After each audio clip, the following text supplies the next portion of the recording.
할렐루야. 오늘은 6월 21일 화요일입니다. 오늘도 주님과 동행하는 복된 하루 되시기를 바랍니다. 오늘의 묵상은 베드로전서 4장 1절에서 11절 말씀을 통해서 하나님의 뜻을 따르려면 이라는 제목으로 함께 묵상해 보도록 하겠습니다. 먼저 본문을 함께 보도록 하겠습니다. 음성으로 듣기를 원하시는 분은 아래 주소를 클릭해 주시기를 바랍니다.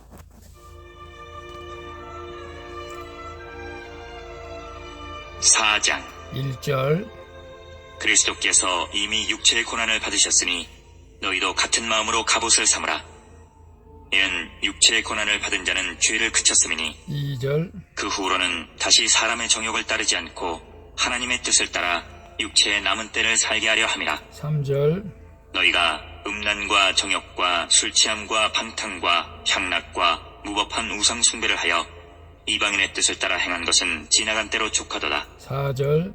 이러므로 너희가 그들과 함께 그런 극한 방탕에 다름질하지 아니하는 것을 그들이 이상히 여겨 비방하나 5절. 그들이 산자와 죽은 자를 심판하기로 예비하신 이에게 사실대로 고하리라. 6절. 이를 위하여 죽은 자들에게도 복음이 전파되었으니 이는 육체로는 사람으로 심판을 받으나 영으로는 하나님을 따라 살게 하려 함이라. 7절. 만물의 마지막이 가까이 왔으니 그러므로 너희는 정신을 차리고 근신하여 기도하라. 8절.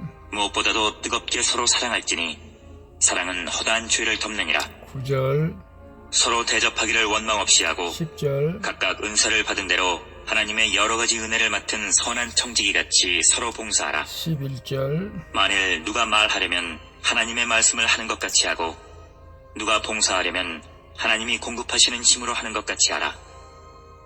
이는 범사에 예수 그리스도로 말미암아 하나님이 영광을 받으시게 하려 함이니 그에게 영광과 권능이 세세에 무궁하도록 있느니라. 아멘. 아멘.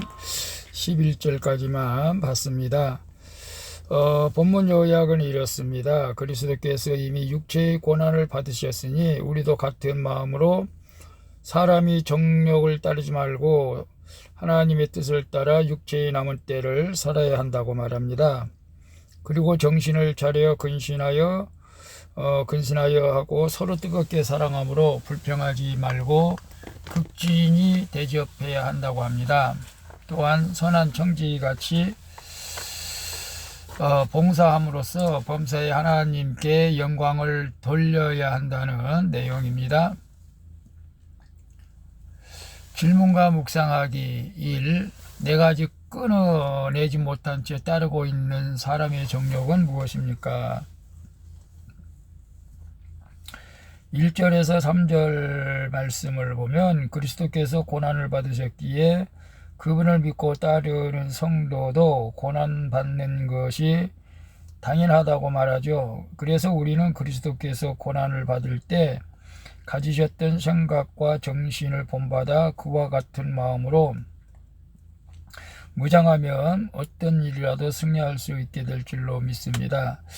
육체의 고통을 겪는 성도는 죄와의 관계를 끊으므로 더 이상 자신의 정욕을 채우지 않고 하나님의 뜻에 따라 남은 삶을 살게 되는 거죠. 정욕과 술취함과 방탕과 가증스러운 우상숭배 등 이방인들이 즐기는 일을 하면서 살던 삶은 과거로 족한 줄로 믿습니다. 예수님과 같은 마음으로 연합한 성도는 죄의 세력을 끊고 그리스도 안에서 새 사람으로 살아가게 될 줄로 믿습니다. 그래서 내가 아직 끊어내지 못한 채 따르고 있는 사람의 정욕은 무엇입니까?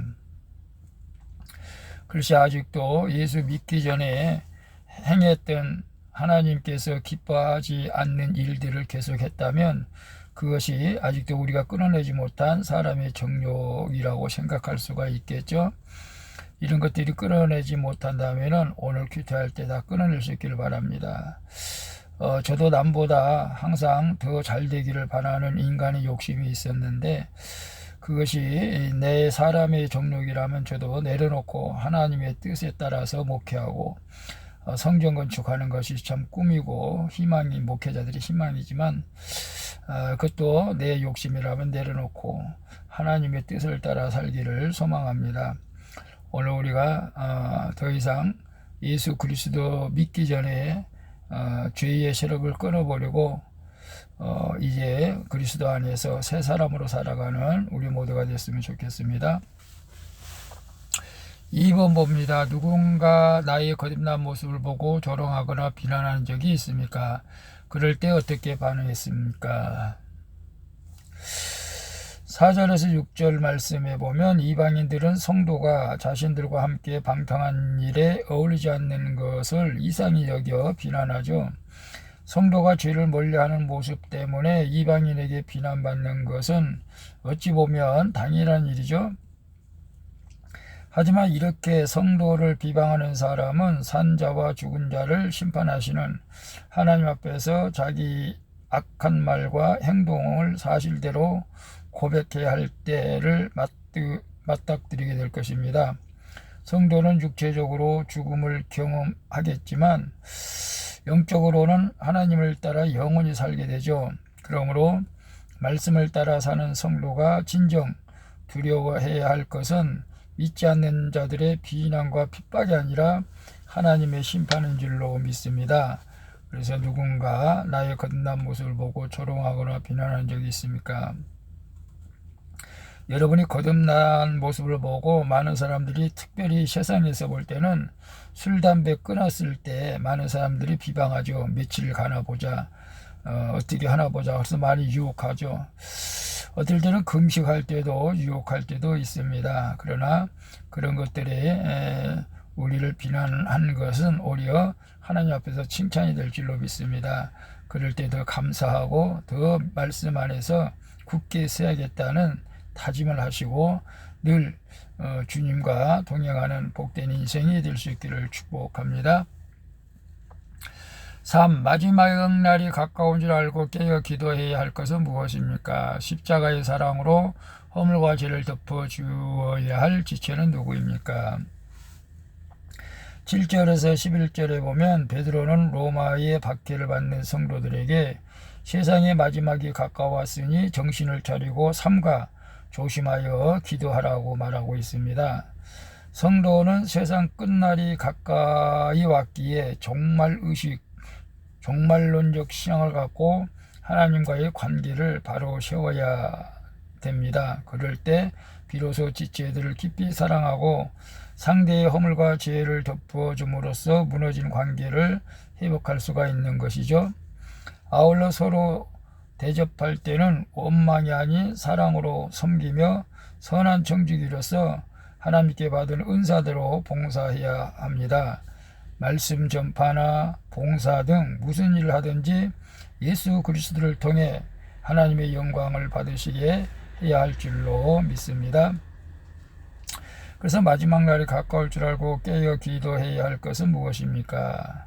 주님 앞에 섰을 때에 내가 칭찬받는 자로서 설 수 있도록 우리는 기도해야 될 줄로 믿습니다. 그래서 선한 청지기처럼 우리에게 맡겨진 집사, 권사, 장로, 목회자의 직분을 충실히 감당하며 늘 주님과 동행할 수 있기를 바라고, 십자가 사랑으로 허물과 죄를 덮어줘야 할 지체는 누구입니까?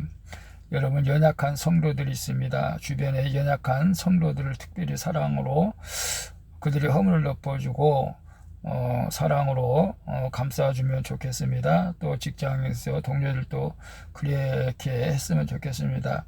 사실 허물과 죄를 덮어주기가 쉽지는 않습니다. 막 말을 하고 싶을 때가 많죠. 저 사람의 허물과 죄에 대해서 막 발설하고 싶을 때도 많이 있지만 모든 걸 하나님께 맡기고 사랑으로 기도해 줄 수 있기를 축복하겠습니다. 기도하겠습니다. 주님, 하나님의 뜻을 따라 살지 않고 저의 정욕을 채우고자 이방인의 뜻을 따라 행했던 죄악을 회개합니다. 이제는 주께서 다시 오실 날이 멀지 않았음을 알고 깨어 근신하여 기도하게 하여 주옵소서. 가족과 지체들을 더욱 사랑하며 선한 청지기로서 하나님께 영광을 끝까지 돌리는 인생이 되게 하여 주옵소서. 나를 사랑해 주신 예수 그리스도의 이름으로 기도합니다. 아멘. 우리 찬송가 447장 이 세상 끝날까지 찬양 부르고 마치도록 하겠습니다. 복된 하루 되시기를 바랍니다. 샬롬.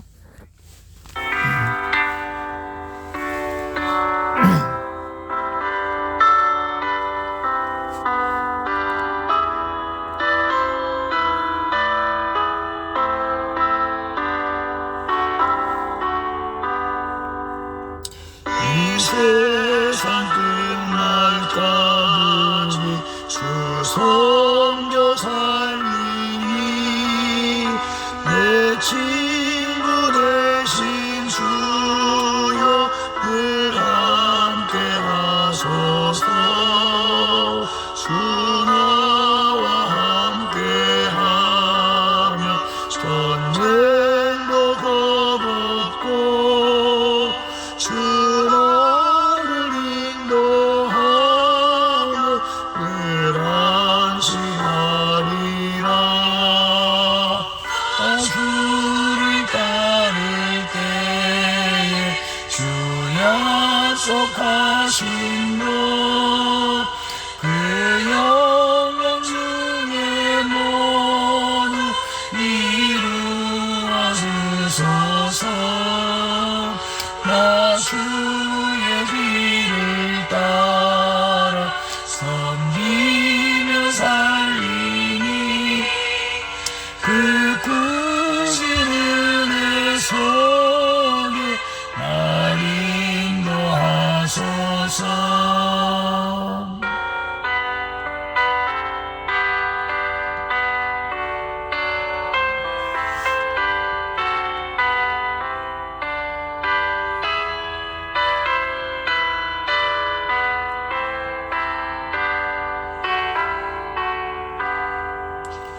이 세상 온갖 시험 내 맘을 흔들고 적한 원수들이 안팎에 있으나 주 나를 돌보시사 내 방패 되시고 내 옆에 계신 것을 늘 알게 하소서.